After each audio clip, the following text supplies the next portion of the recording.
नमस्कार, मी आहे मयुरी. तर आज मी तुम्हाला दाखवणार आहे 3 प्रकारच्या फिशची करी.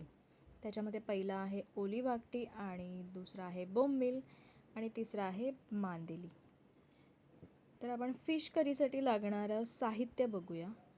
त्याच्यामध्ये पहिला आहे ओलं नारळ, 1 वाटी ओलं नारळ आणि 1 वाटी ओल्या नारळासाठी आपल्याला लागणार आहेत 4 ते 5 मिरची, 3 ते 4 तुकडे लसणीचे, कोथिंबीर, 2 ते 3 तुकडे अद्रकचे आणि टोमॅटो.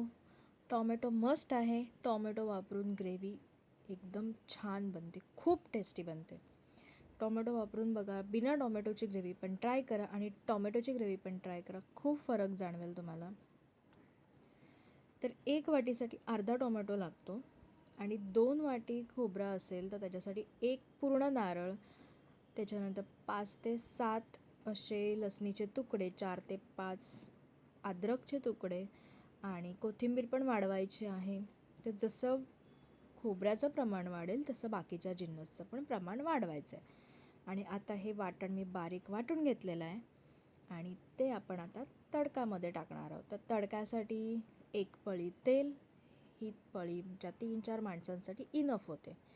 त्याच्यामध्ये 3 ते 4 पाकळ्या लसणीच्या टाकलेल्या आहेत तडक्याला आणि सिंपल तडका देणार आहे. हळद टाकणार आहे, लाल तिखट मसाला टाकणार आहे आणि हे दोन्ही गोष्टी मी तेलामध्ये फ्राय करून घेणार आहे. मसाला तेलामध्ये फ्राय केला की त्याचा राखटपणा येत नाही ग्रेव्हीमध्ये, म्हणून पहिले मसाला फ्राय करायचा आहे तेलामध्ये आणि मग हिरवं वाटण त्याच्यामध्ये टाकायचं आहे. त्याच्याने हिरवं वाटणसुद्धा छान शिजतं आणि मसाल्याची राखट चवसुद्धा निघून जाते.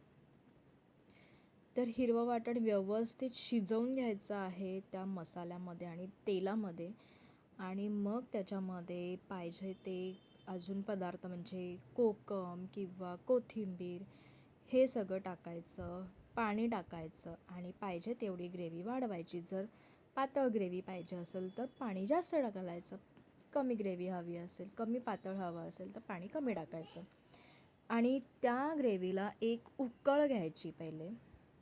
कंपल्सरी मीठसुद्धा टाकून घ्यायचं चवीप्रमाणे. एक उकळ घ्यायची आणि मग एक उकळ चांगली घेतल्यानंतरच त्याच्यामध्ये फिश आपल्याला ॲड करायचे आहेत. तर आता मी 3 प्रकारचे फिश ॲड करणार आहे, म्हणून ते स्टेप बाय स्टेप टाकायचे आहेत. कारण बोंबील खूप लवकर शिजतात म्हणून ते सगळ्यात शेवटी टाकणार आहे.